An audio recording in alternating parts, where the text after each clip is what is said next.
퇴근 후 집으로 돌아온 날 현관문을 열자마자 이상한 기운이 느껴졌습니다. 평소라면 저를 보며 왔어? 하고 반갑게 맞이했을 아내가 그날은 거실 소파에 앉아 창밖만 멍하니 바라보고 있었습니다. 불빛도 켜지지 않은 채 앉아있는 모습은 낯설었고 저는 무거운 공기가 집안을 짓누르는 듯한 기분을 받았습니다. 신발을 벗으며 왜 이렇게 어두워? 전등도 안 켰어? 하고 묻자 아내는 심호흡을 길게 내쉬더니 돌발적으로 말을 꺼냈습니다. 이번 추석엔 나 안 갈 거야. 그냥 빠질래. 순간 귀를 의심했습니다. 아내 입에서 저런 말이 나오리라곤 상상도 못했습니다. 명절 준비가 부담스럽다거나 제사 때 분위기가 불편하다고 말하던 건 예전부터였습니다. 하지만 직접적으로 안 가겠다라고 선언한 건 처음이었습니다. 그 말투는 단순한 푸념이나 짧은 짜증이 아니었습니다. 이미 오래전부터 다짐해온 결심을 털어놓는 사람의 확고함이 배어 있었습니다. 저는 아무 말도 못하고 아내를 바라봤습니다. 그러자 아내는 제 반응을 기다렸다는 듯 말의 속도를 높였습니다. 솔직히 너무 지쳤어. 매년 똑같잖아. 준비하고 치우고 눈치 보다가 끝나고 내 인생에서 명절은 행복이 아니라 고통 같아. 그래서 이번엔 그냥 쉬고 싶어. 당신도 알잖아. 내가 얼마나 버거워했는지. 그때 저는 당혹스러웠습니다. 명절이 다가올 때마다 아내가 힘들어하던 건 사실입니다. 특히 시댁 분위기가 엄격하고 제사 준비가 꼼꼼하게 진행되기에 며느리 입장에서는 크게 부담될 수밖에 없다는 걸 저는 알고 있었습니다. 하지만 그렇다고 해서 아예 빠진다고 선언하다니 저희 집안에서는 상상할 수도 없는 일이었습니다. 제사를 대하는 분위기가 워낙 보수적인 편이었거든요. 며느리가 빠지는 건 곧 불효로 이어지는 문제였고 가족들 사이에서 쉽게 용납되지 않을 일이었습니다. 그럼에도 불구하고 당시 제 머릿속은 혼란스러웠습니다. 아내의 말이 틀렸다고 반박할 수도 없었습니다. 저는 제사 준비보다 일찍 퇴근하는 선에서 조금 돕는 게 전부였지만 아내는 며칠 전부터 명절 음식을 준비하고 제사상이 끝날 때까지 꼬박 붙잡혀 있는 게 현실이었습니다. 그게 얼마나 피곤한 일인지 제대로 체감해 본 적 없는 제가 함부로 뭐라 말할 수는 없었습니다. 그래서 순간적으로 떠오른 감정은 화보다는 안쓰러움이었습니다. 속에서 올라오는 불편함을 애써 삼키며 저는 고개를 끄덕였습니다. 그러자 아내는 이미 준비된 대사처럼 말했습니다. 그래서 이번엔 제주도에 다녀오려고. 혼자 가서 자연 좀 보고 쉬다 오고 싶어. 그 말을 듣는 순간 묘한 이물감이 들었습니다. 보통이라면 최소한 이번에 빠져도 괜찮을까? 하고 눈치를 먼저 봤겠지만 아내는 고민 대신 확고한 결정을 통보하듯 말해버렸습니다. 명절 불참 제주도 여행이라는 흐름이 너무 매끄럽게 이어져 있었고 마치 오래전부터 마음속으로 답을 정해둔 듯 보였습니다. 저는 잠시 고민하다가 억지로 웃으며 그래. 몸이 힘들었을 테니까 쉬다 오면 좋지 하고 말했습니다. 스스로도 납득되지 않는 대답이었습니다. 제 속은 뒤숭숭했지만 아내가 한숨 돌릴 수 있도록 해주고 싶은 마음도 분명 있었습니다.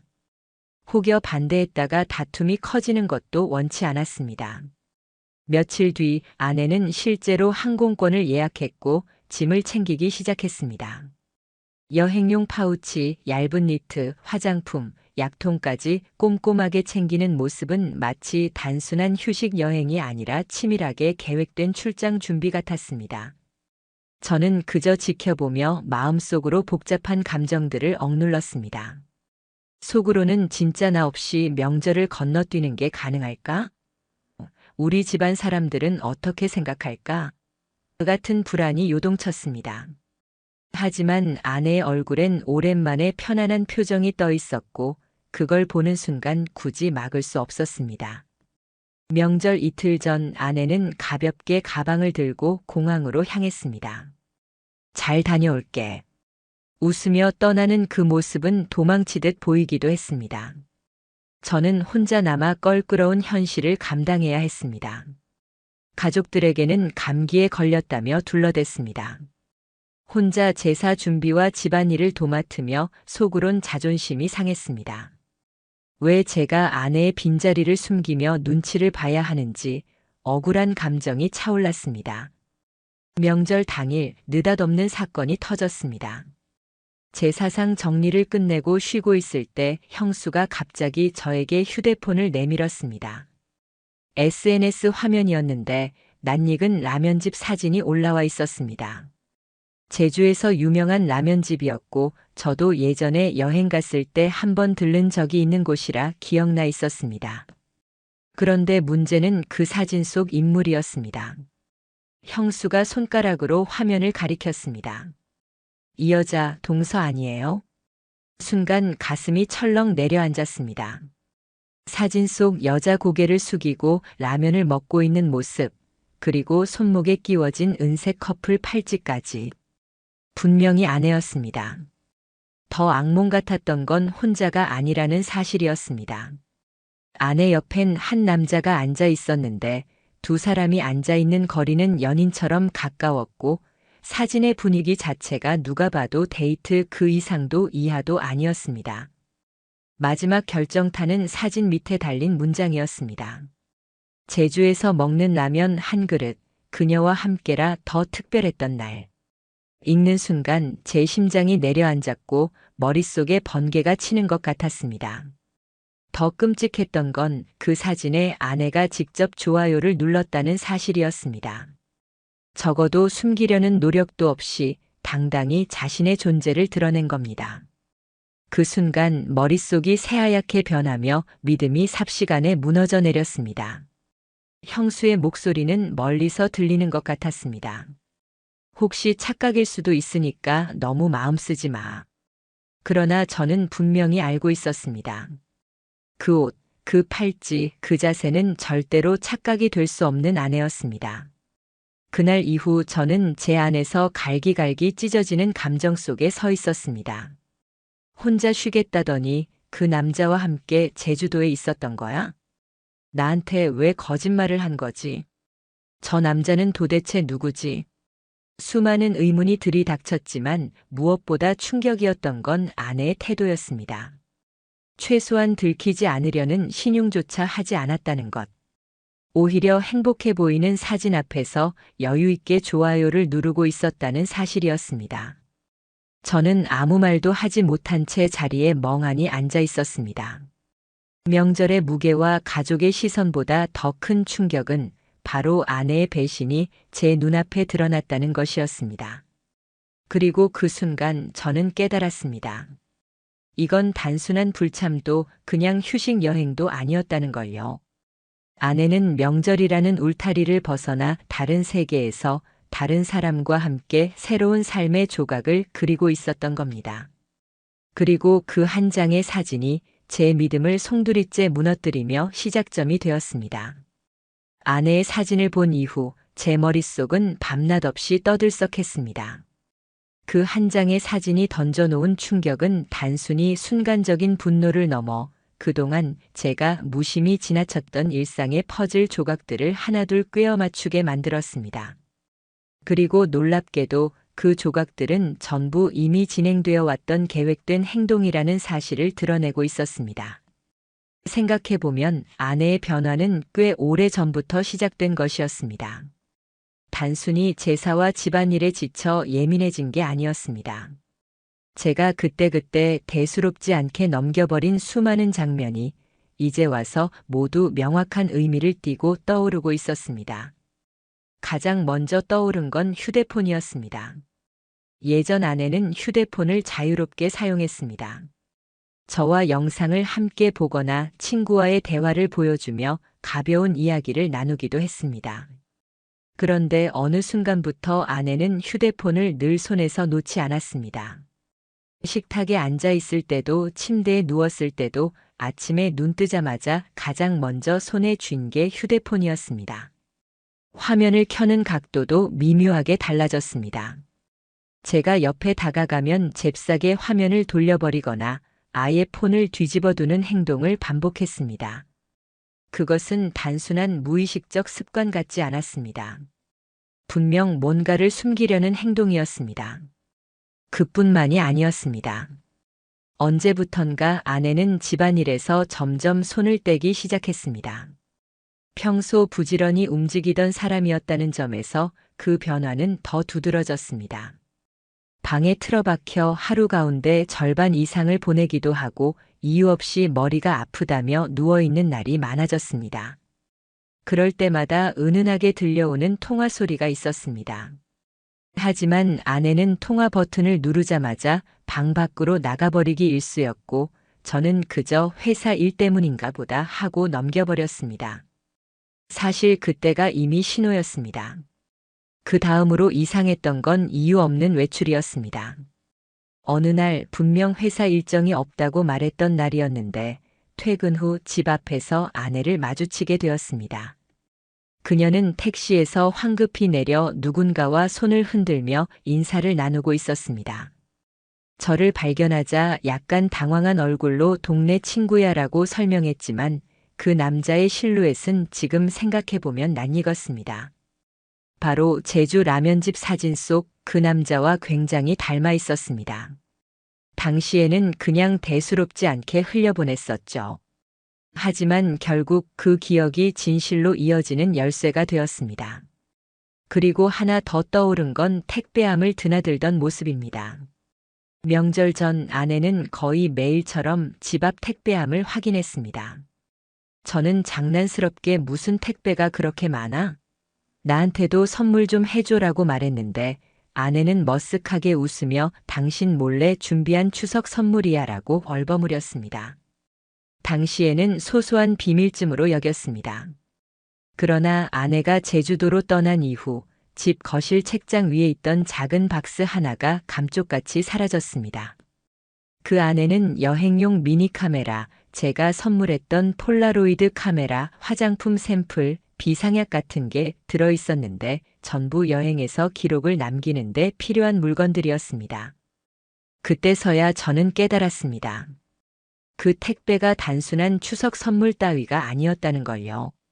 마지막으로 강하게 남은 장면은 출발 당일 짐을 싸던 순간이었습니다. 아내의 침대 위에는 얇은 파란색 속옷 포장과 화려한 파우치가 놓여 있었습니다. 저는 스쳐 지나가듯 새로 산 거야? 라고 물었는데 아내는 급히 파우치를 집어 가방 속에 넣으며 응, 여름 제품인데 제주도는 아직 따뜻하잖아 라고 답했습니다.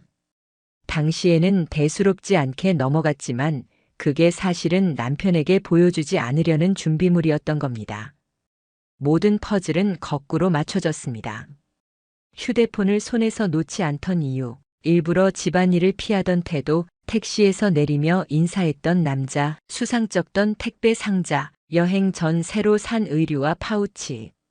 이 모든 게 결국 하나의 답으로 향하고 있었습니다. 아내는 명절 스트레스만으로 제주도로 도망간 게 아니라 이미 철저하게 계획된 불륜 여행을 준비하고 있었던 것입니다. 명절이라는 핑계는 그저 가장 완벽한 알리바이였을 뿐이었습니다. 사진 한 장이 던진 의심은 이제 확신으로 변해갔습니다. 아내의 행동 하나하나가 모두 복선이었다는 걸 깨닫는 순간 가슴 깊숙한 곳에서 분노가 끓어올랐습니다. 그녀는 단순히 거짓말을 한 게 아니었습니다. 제가 믿고 있던 결혼이라는 틀, 우리 가정이라는 울타리를 계획적으로 깨고 있었던 겁니다. 그 생각이 떠오르는 순간 더는 예전처럼 무심히 지나칠 수가 없었습니다. 머릿속의 진실을 반드시 확인해야 한다는 강박이 도사리기 시작했습니다. 단순히 감정적으로 싸워서는 안 된다고 스스로 다짐했습니다. 만약 제가 이 사실을 바로 들이밀었다면 아내는 분명 약속이나 해명, 얄팍한 변명으로 상황을 덮으려 했을 겁니다. 하지만 저는 더 이상 속고 싶지 않았습니다. 그때부터 저는 아내의 모든 행동을 주시하기 시작했습니다. 어디로 가는지, 누구와 연락하는지, 어떤 흔적을 남기는지. 눈앞엔 차갑게 굳어버린 현실이 펼쳐져 있었지만 이상하게도 내면은 점점 냉정하게 가라앉아 갔습니다. 감정보다 이성을 앞세워야 한다고 철저히 준비해야만 진실을 끝까지 파헤칠 수 있다고 생각했기 때문입니다. 아내의 제주도 사진을 본 순간부터 저는 단순한 의심의 단계에 머무를 수가 없었습니다. 한때는 잠깐의 착각이라고 애써 부정하려 했지만 누군가의 손에 잡히는 증거를 확인한 순간 사람은 달라집니다. 그 전까지는 혹시 아닐지도 모른다라는 불확실함 속에서도 희망을 품을 수 있지만 눈앞에서 치명적인 그림이 맞춰지는 순간 그 희망이라는 건 산산이 부서집니다. 그 불확실함이 거치고 난 뒤에 남는 건 오히려 더 잔인했습니다. 아내는 명절이 끝난 뒤 아무렇지도 않게 집으로 돌아왔습니다. 손에 여행 가방을 쥔 채 문을 열고 들어오는 모습은 평소 출근 후 돌아오는 날과 똑같았고 얼굴에는 피곤한 기색 대신 오히려 여유가 묻어났습니다. 웃으며 잘 쉬다 왔어. 공기도 좋고 바람도 좋아서 살 것 같더라라고 말하는데 그 순간 제 심장은 속에서 굉음을 내며 흔들렸습니다. 그날 제 앞에서 웃는 표정은 이미 알고 있는 진실을 더욱 극적으로 대비시키는 거짓의 얼굴이었습니다. 저는 애써 감정을 감추며 평소처럼 고개를 끄덕였습니다. 속에서 불길처럼 솟구치는 분노를 삼키며 오히려 담담하게 대했습니다. 이유는 단 하나였습니다. 감정을 드러내는 순간 모든 게 물거품이 될 수 있음을 직감했기 때문입니다. 만약 제가 그 자리에서 사진을 보여주며 따졌다면 아내는 당연히 발뺌했을 겁니다. 온갖 변명과 억지 해명을 늘어놓았을 거고 증거가 한 장뿐이라면 그조차 우연, 친구, 착각으로 포장했을 겁니다. 그리고 오히려 제가 예민하게 굴고 있다는 식으로 몰아가려 했을지도 모릅니다. 결혼 생활 속에서 숱하게 보아온 아내의 날 선 변명 습관을 저는 누구보다 잘 알고 있었습니다. 그래서 더욱 차갑게 결심했습니다. 이 상황을 끝까지 가져가기 위해서는 모든 확실한 물증을 손에 쥐어야 한다. 그날 밤부터 저는 아내의 일거수일투족을 기록하기 시작했습니다. 눈에 띄지 않게 그러나 철저한 감시자로. 다음 날 퇴근 후 아내는 평소와 다름없이 화장을 고치고 나가면서 카페에 좀 들렀다 올게라고 말했습니다.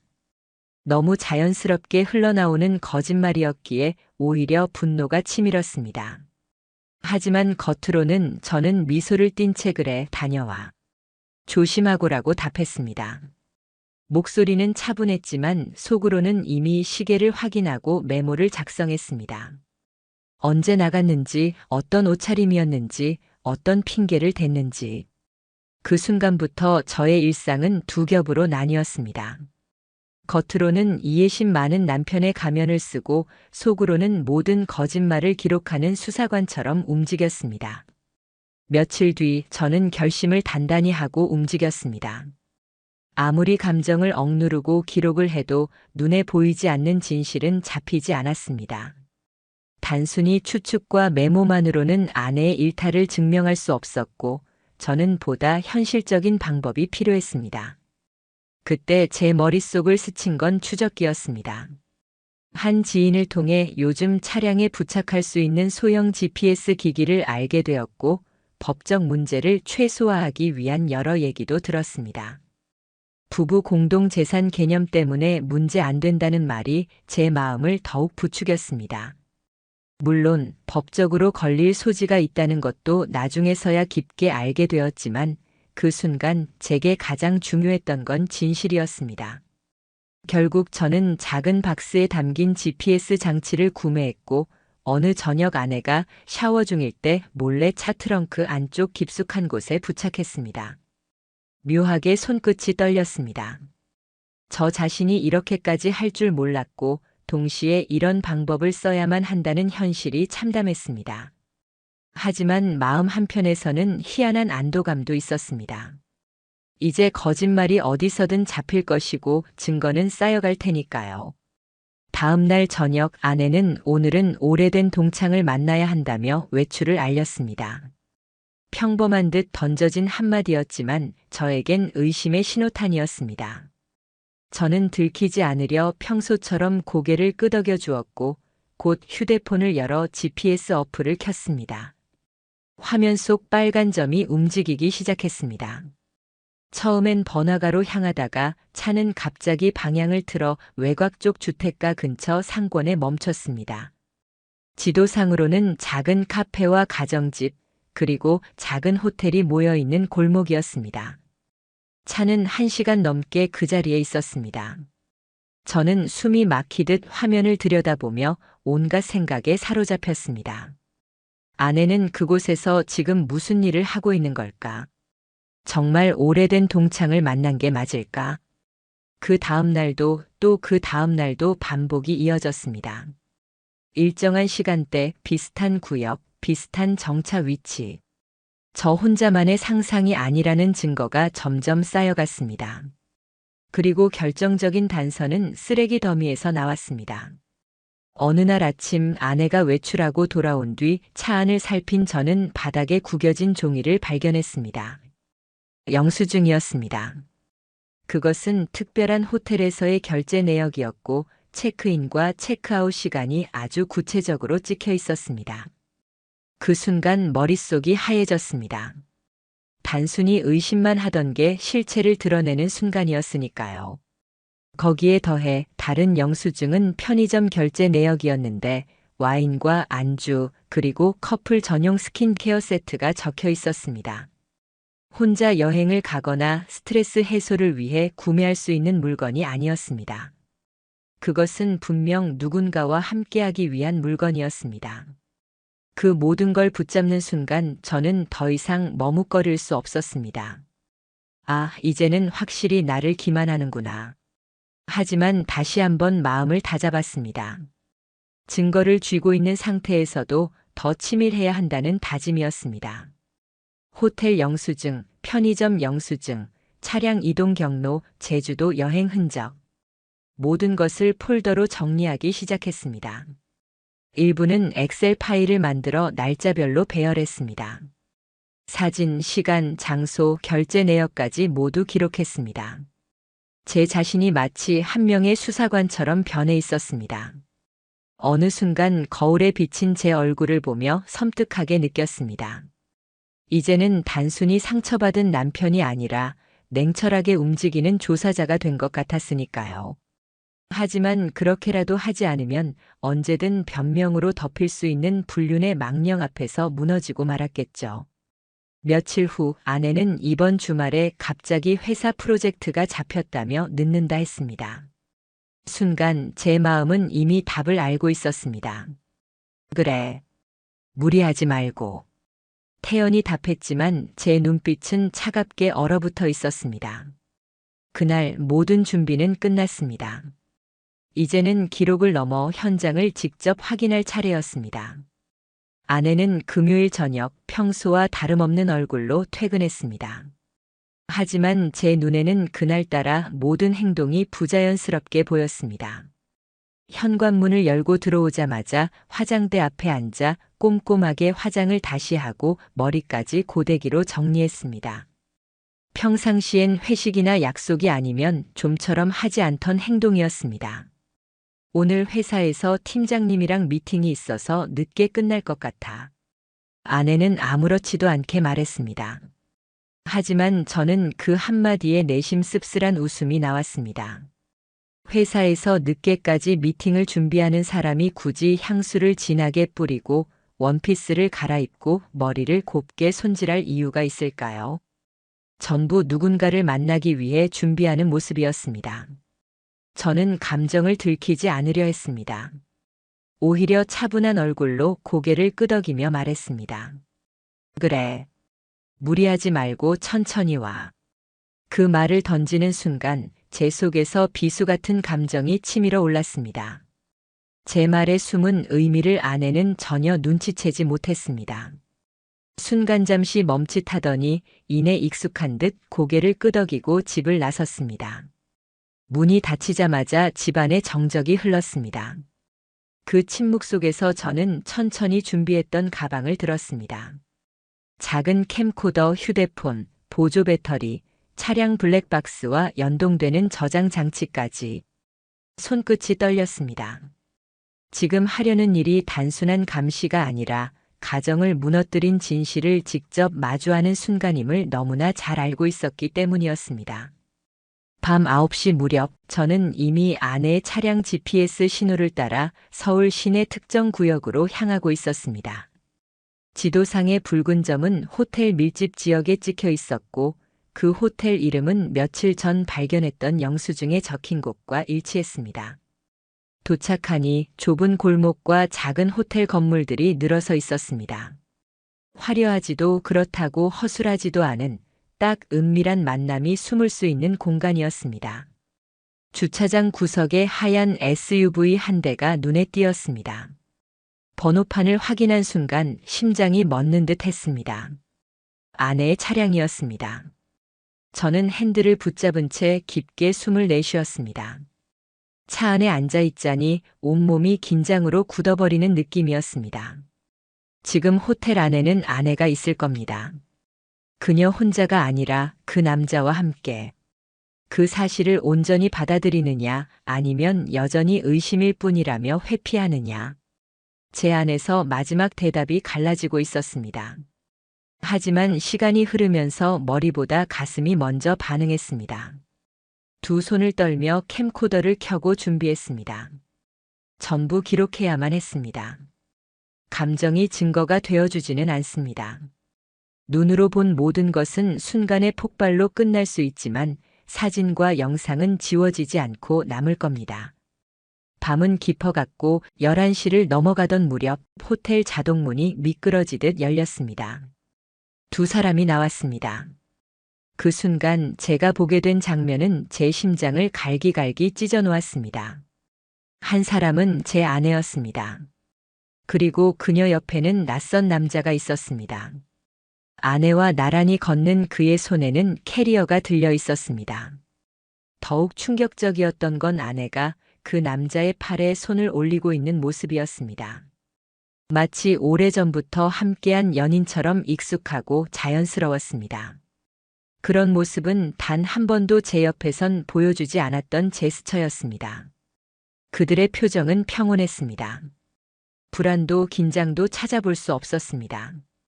아내는 그의 어깨에 몸을 살짝 기대며 미소를 지었고 그는 그런 아내를 대수롭지 않게 받아주며 차로 향했습니다. 그 모습에서 저는 직감했습니다. 이 만남은 처음도 우연도 아니란 걸.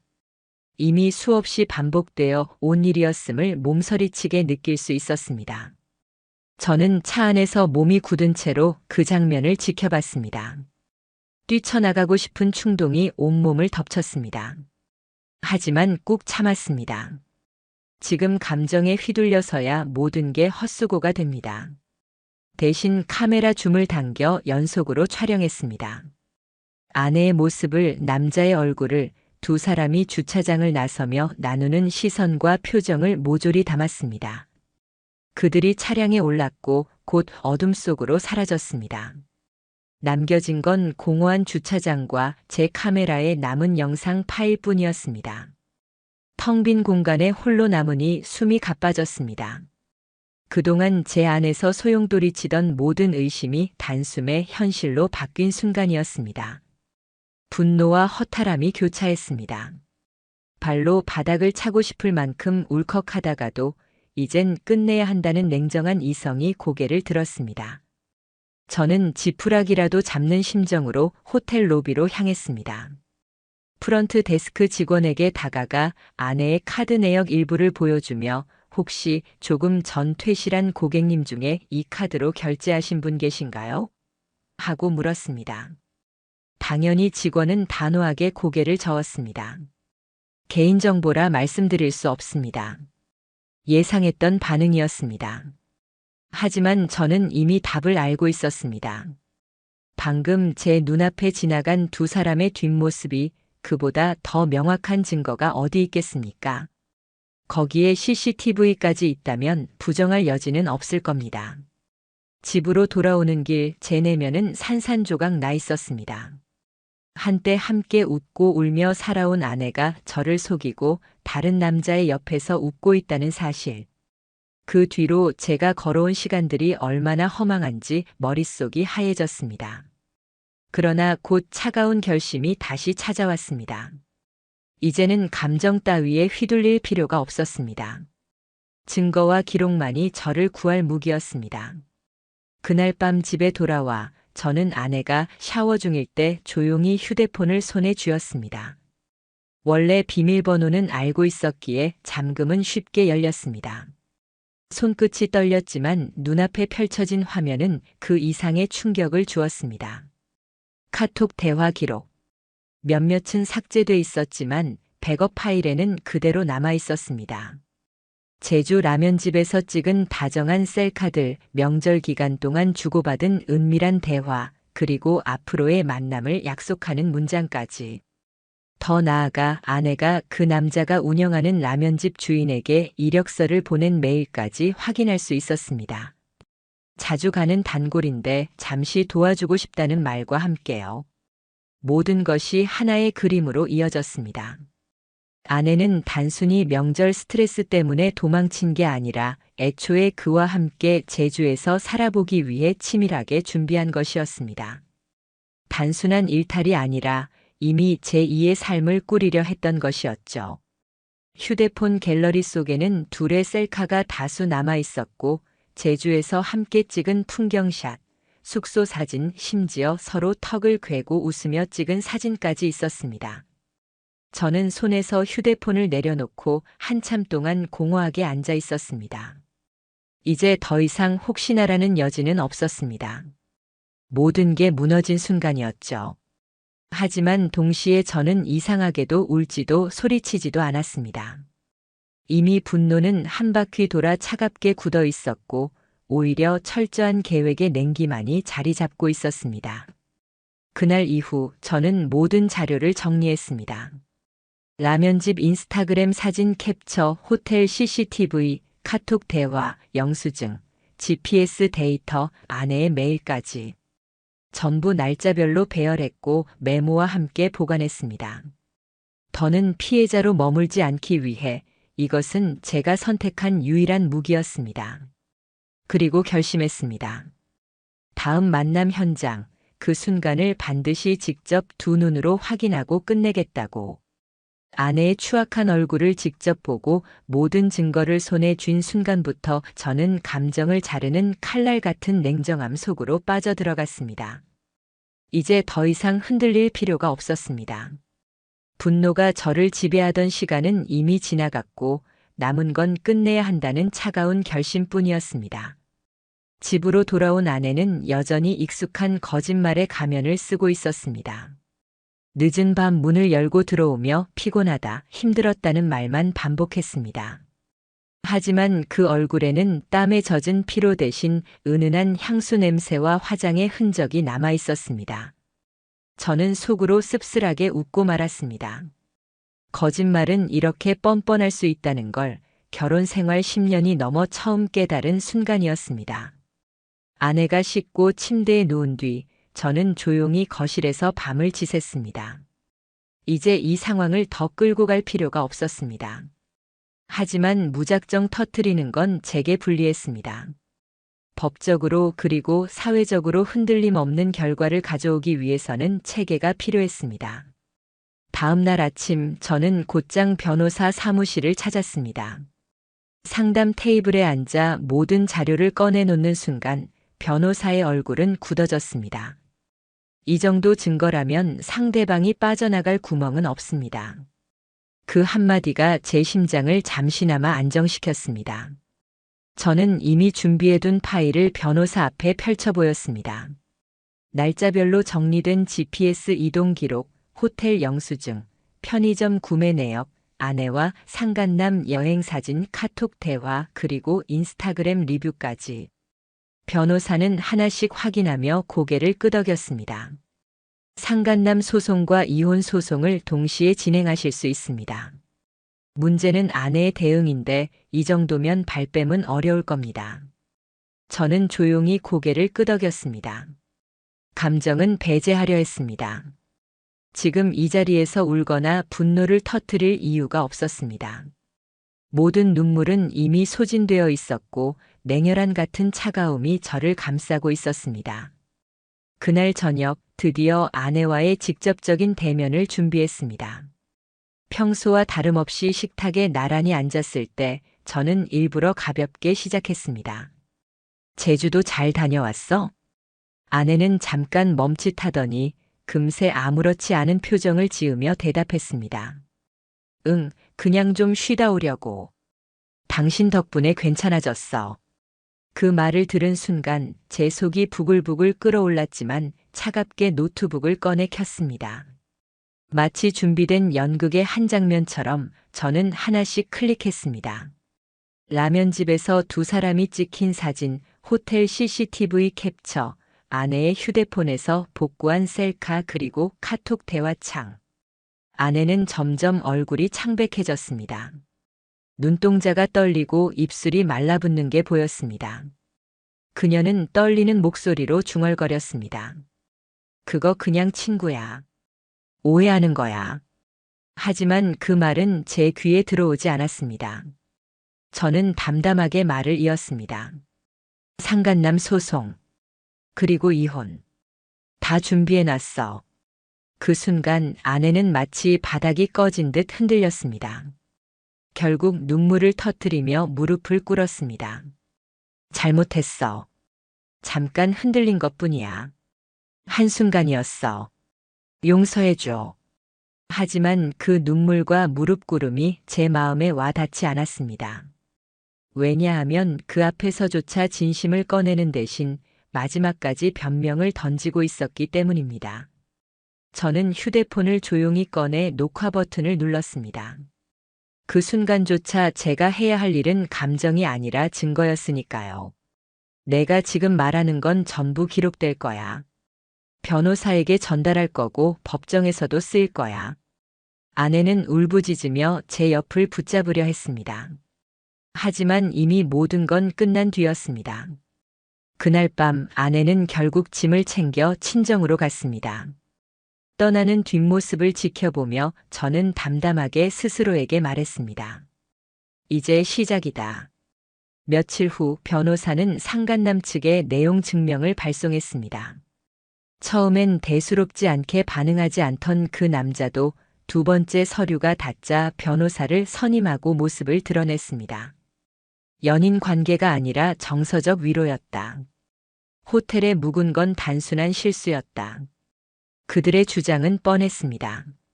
하지만 이미 확보된 자료 앞에서 무의미한 버티기였을 뿐입니다. 인스타그램 사진, 직접 찍힌 셀카, 라면집 영수증, 호텔 명세서. 거짓을 덮기는 불가능했습니다. 법적 절차는 차갑게 굴러갔습니다. 저는 더 이상 감정에 흔들리지 않았습니다. 아내와 상간남을 동시에 피고 자리에 앉히는 절차가 이미 진행 중이었으니까요. 상간남의 정체를 처음 마주했을 때 저는 허탈함에 가까운 감정을 느꼈습니다.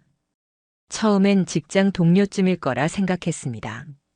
그래도 최소한 일정한 선은 지키지 않았을까, 분별은 있었을 거라는 마지막 기대가 있었던 겁니다. 하지만 진실은 생각보다 훨씬 사소했고, 그래서 더 충격적이었습니다.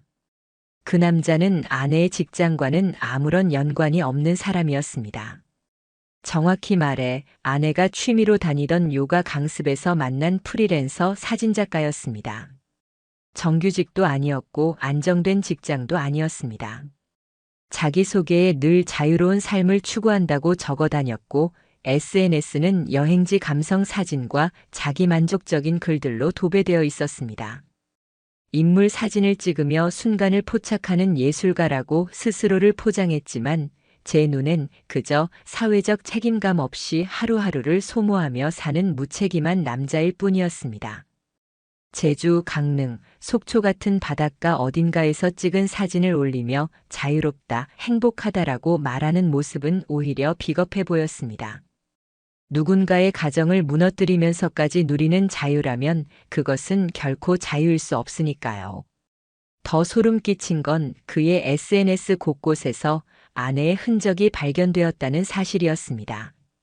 사진 속 배경지에서 찍힌 실루엣이 아내와 겹쳤고 그녀 고마운 사람 같은 표현이 쓰여 있었습니다. 그리고 아내는 그 글마다 좋아요를 누르고 있었습니다. 치밀하고 은밀한 외도라기엔 너무 대담했고 은폐라기보다는 자랑에 가까웠습니다.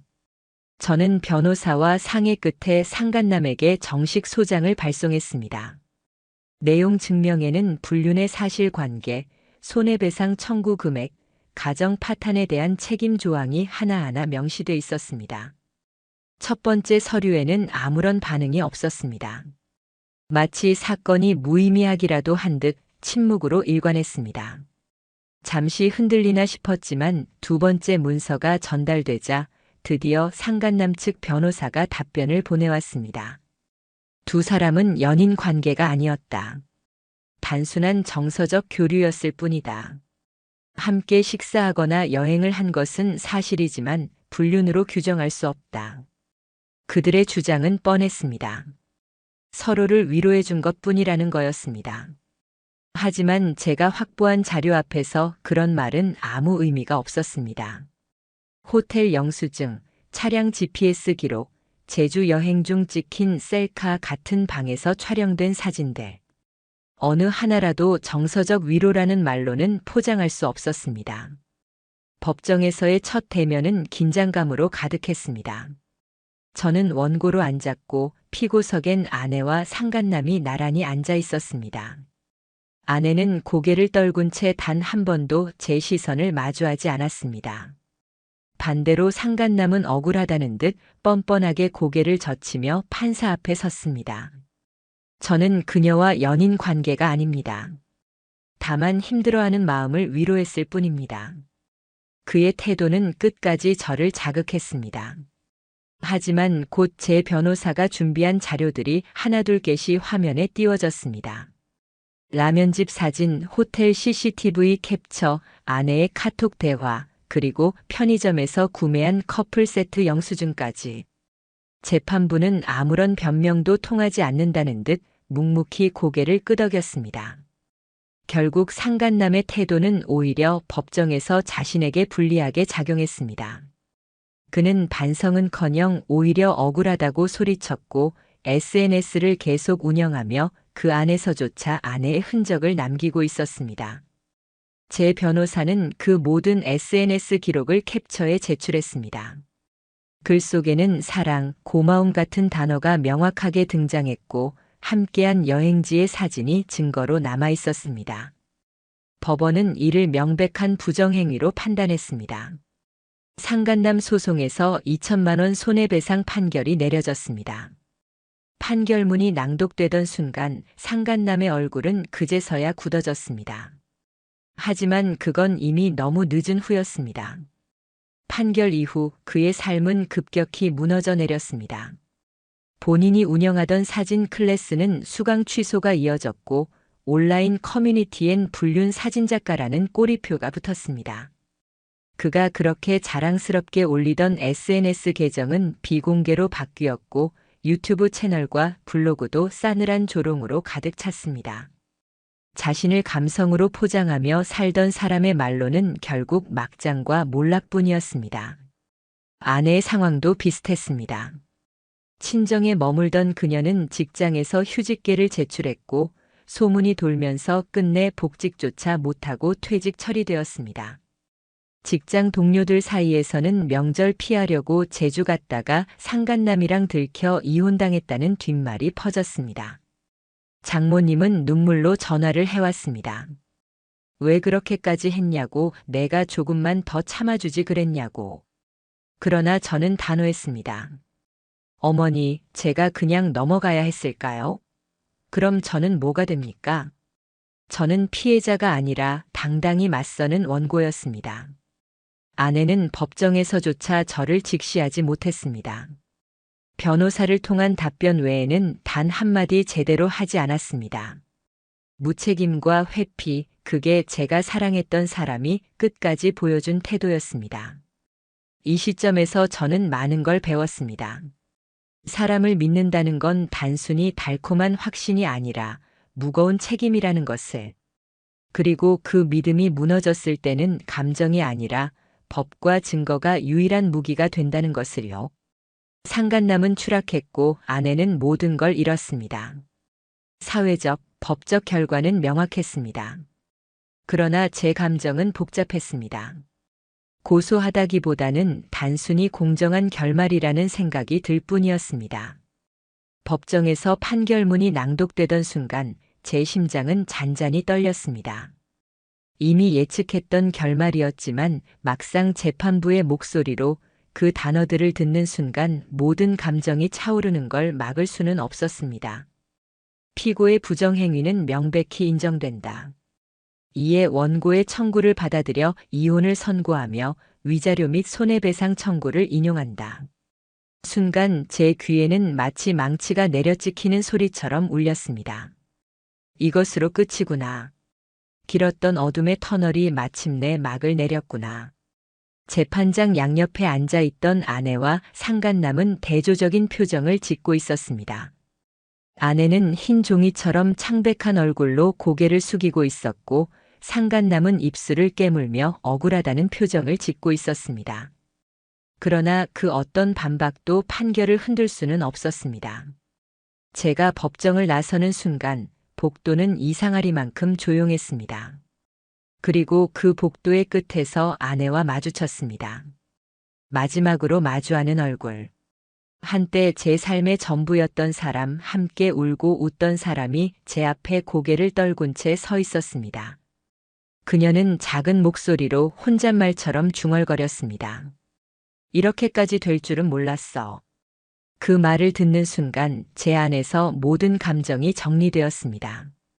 지금의 상황은 누구도 예상 못한 비극이 아니었습니다. 스스로 선택한 행동의 결과였고 그 책임을 외면한 자가 맞이한 너무도 당연한 결말이었습니다. 저는 담담히 그녀를 바라볼 뿐이었습니다. 돌아서는 순간 제 뒷모습 뒤로 아내의 흐느낌이 들려왔습니다. 하지만 저는 멈추지 않았습니다. 그 눈물은 더 이상 제게 닿지 않았습니다. 아내는 결국 직장에서 완전히 퇴직 처리되었습니다. 긴 휴직 끝에 퍼진 소문은 삽시간에 현실이 되어 돌아왔습니다. 주변 동료들 사이에서는 이미 그녀의 사생활 이야기가 퍼졌습니다. 제사 피하려고 제주도 갔다가 불륜 들통나서 이혼당했다더라. 상간남이랑 호텔 사진까지 법원에 나왔대. 그 말들은 칼날처럼 아내를 찔렀습니다. 사회는 생각보다 좁고 입은 생각보다 가볍습니다. 상간남 역시 예외는 아니었습니다. 감성 사진작가라 불리며 SNS에서 팔로워들을 모아 강습도 하고 소규모 클래스도 운영하던 그의 이름은 이제 불륜 작가라는 낙인으로 불렸습니다. 몇몇 커뮤니티에선 그의 실명과 사진이 돌아다녔고 수강 신청자들은 줄줄이 취소해버렸습니다. 유튜브 채널은 비공개로 돌려졌고 블로그의 흔적도 하나둘 삭제됐습니다. 그러나 이미 남겨진 캡처와 기록으로 그의 이미지는 무너진 뒤였습니다. 언젠가 그의 블로그에 이런 문장이 적혀 올라왔습니다. 믿고 싶었던 것들이 무너졌을 때 사람이 얼마나 초라해질 수 있는지 알게 되었다. 누가 쓴 글인지 따로 적혀 있지 않았지만 모두가 그가 올린 그림을 알 수 있었습니다. 아내와 함께 찍은 수많은 여행 사진이 삭제되고 남아있는 글은 단 한 편 그 문장이었습니다. 하지만 저는 그 글을 봐도 아무런 감정이 들지 않았습니다. 이제는 그들의 눈물이나 죄책감이 저와는 아무 상관이 없다는 걸 너무도 분명히 알고 있었으니까요. 이혼 판결이 확정되고 저와 아내 사이의 혼인 관계는 법적으로도 완전히 끝이 났습니다. 마지막으로 남은 건 재산 분할과 위자료 정산뿐이었습니다. 아내는 내용조차 직시하지 못한 채 변호사를 통해 무미건조하게 의사를 전달했습니다. 그 무책임한 태도에 저는 다시 한번 씁쓸한 웃음을 지었습니다. 마지막 순간조차 그녀는 직접 제 눈을 보며 책임을 지려 하지 않았습니다. 그러나 저는 무너져 내리지 않았습니다. 오히려 단단해졌습니다. 모든 과정을 겪으며 저는 깨달았습니다. 사람의 신뢰는 세계의 모든 화폐보다도 무겁다는 걸. 그 신뢰가 무너질 때 남는 건 공허와 분노뿐이며 그 대가는 상상을 초월할 만큼 잔인하다는 걸요. 저는 이제 혼자가 되었습니다. 하지만 이혼이라는 낙인이 제 인생의 끝은 아니었습니다. 오히려 저는 이 사건을 계기로 제 자신을 다시 세웠습니다. 가족에게도 친구에게도 그리고 무엇보다 제 자신에게도 더 단단히 책임을 지겠다는 다짐을 했습니다. 삶을 다시 설계하고 무너진 신뢰 속에서도 앞을 향해 나아가기 위해 매일 일상의 균형을 다잡았습니다. 혼자가 된 집은 허전했지만 동시에 새로 시작할 수 있는 공간이기도 했습니다. 누구의 눈치도 볼 필요 없고 누구의 거짓에 속을 이유도 없는 제 삶 안의 공간이자 시간으로 다시 채워나갔습니다. 그리고 가장 크게 깨달은 건 사람을 속이는 건 단순히 거짓말하는 게 아니라는 사실이었습니다. 거짓말은 곧 상대방의 시간, 신뢰, 감정, 미래까지 송두리째 배신하는 행위입니다. 그리고 그 대가는 결코 가볍지 않습니다. 아내는 직장과 명예를 잃었고 상간남은 사회적 평판을 잃었습니다. 그들이 서로를 구원이라 착각했던 감정은 순식간에 꺼져버렸습니다. 결국 두 사람은 연락도 끊겼다고 들었습니다. 서로의 삶에서 구원이 아니라 가장 치명적인 흉터로 남아버렸을 뿐이었습니다. 저는 그 사실에서 오히려 아이러니한 위안을 느꼈습니다. 진실은 언제나 드러나고 거짓은 언제나 무너진다는 단순하면서도 명확한 법칙이니까요. 마지막으로 제 이야기를 듣고 있는 여러분께 전하고 싶은 말이 있습니다. 혹시라도 지금 누군가를 속이고 있거나 누군가의 신뢰를 배반하는 일을 하고 있다면 부디 멈추시기 바랍니다. 거짓은 절대 끝까지 숨겨지지 않습니다. 작은 의심 하나가 커지고 한 장의 사진이 모든 걸 뒤흔들 수도 있습니다. 결국 자신이 판 함정에 자신이 빠지고 손에 쥔 모든 것을 잃게 될 것입니다.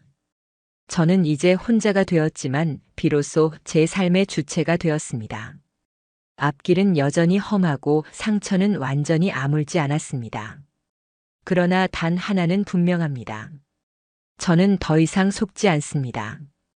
그리고 다시는 누군가의 거짓 때문에 제 삶 전체를 내던지지 않을 겁니다. 이 고통스러운 경험은 제게 가장 값비싼 교훈을 남겼습니다. 진실만이 사람을 지탱한다는 것. 그게 제가 긴 싸움을 끝내고 이 자리에서 드릴 수 있는 마지막 이야기입니다.